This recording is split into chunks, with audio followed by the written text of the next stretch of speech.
Sometimes, the kindest thing you can say to a stranger is the one sentence they have been secretly waiting years to hear.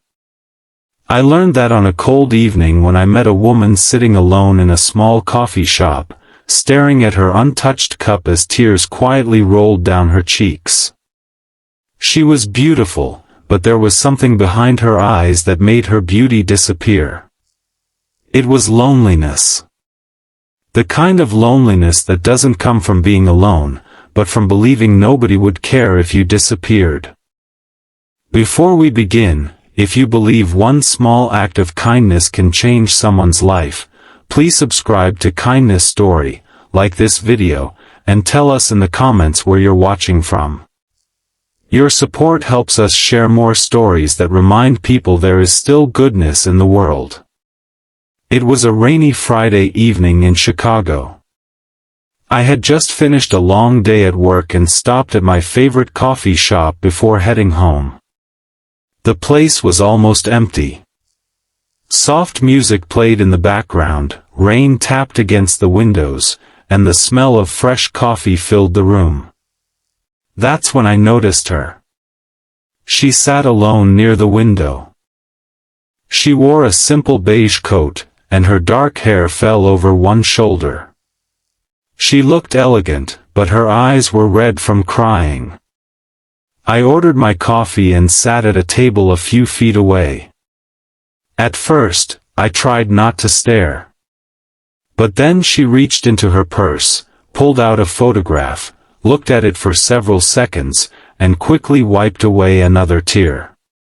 Something inside me told me I should say something. I walked over and asked gently, "Are you okay?" She looked up and forced a smile. "I'm fine." It was the kind of fine that clearly meant the opposite. I smiled and said, "You don't have to be fine around a stranger." She looked surprised. For a few seconds, neither of us spoke. Then she whispered, "My husband left me 3 months ago." I didn't know what to say. She continued, "He said he needed a different life. He packed his things while I was sleeping. When I woke up, half of our house was empty." Her voice cracked. I spent 8 years building a life with someone who decided I wasn't worth staying for. I pulled out the chair across from her. "Can I sit?" She nodded. She told me her name was Emily.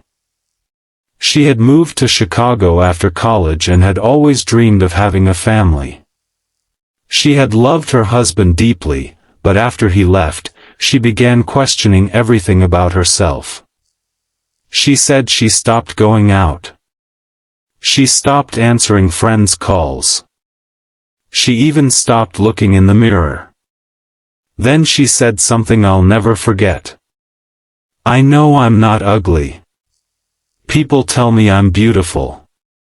But when the person you love tells you that you're not enough, eventually you start believing them." I looked at her and said, "Emily, can I tell you something?"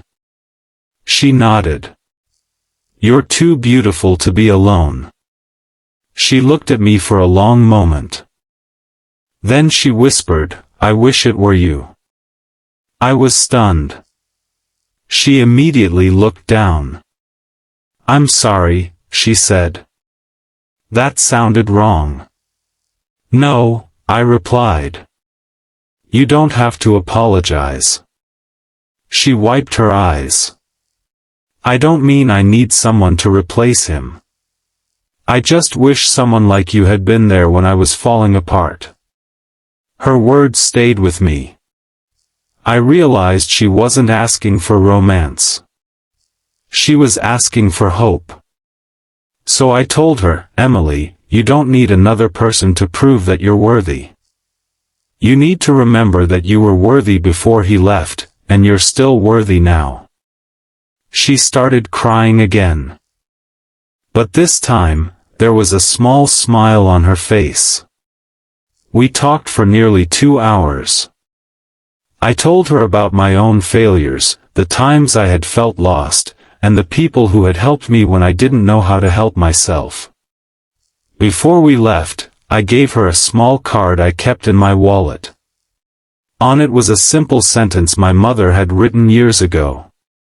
Never let someone's decision to leave make you believe you are difficult to love. Emily read it twice. Then she hugged me. It wasn't romantic. It was the kind of hug two wounded people share when one of them finally reminds the other that life can still be good. A week later, I received a message from her. She had started therapy. She had called her best friend. She had joined a local photography group.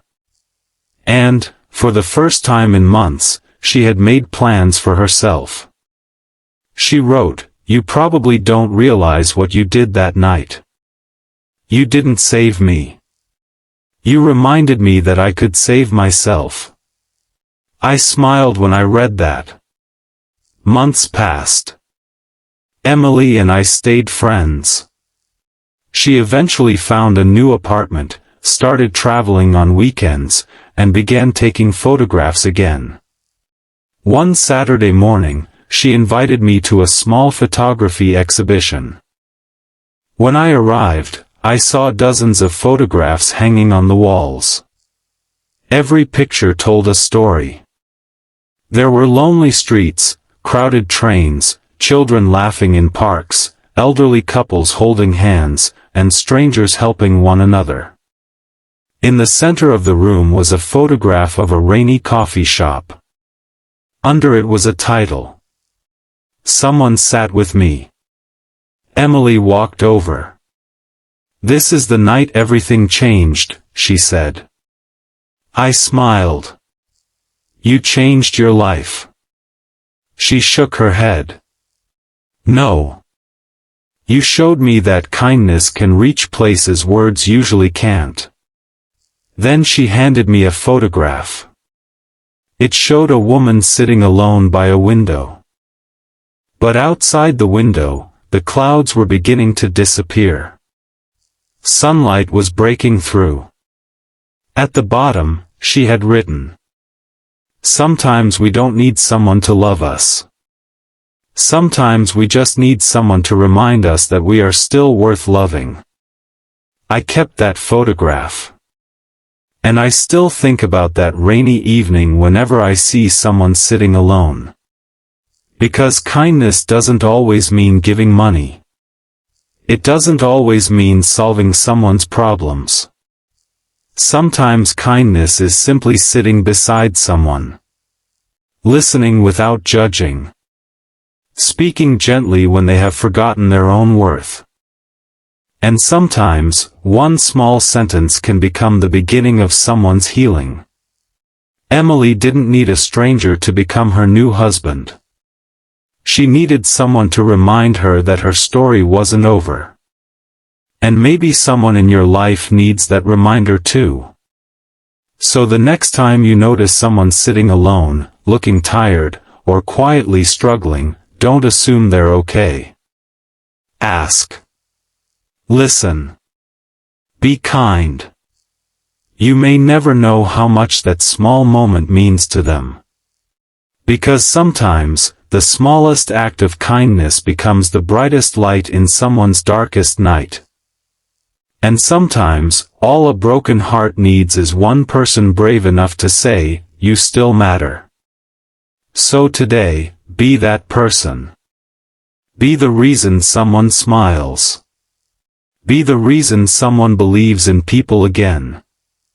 Because kindness costs almost nothing, but to someone who has lost hope, it can be worth everything.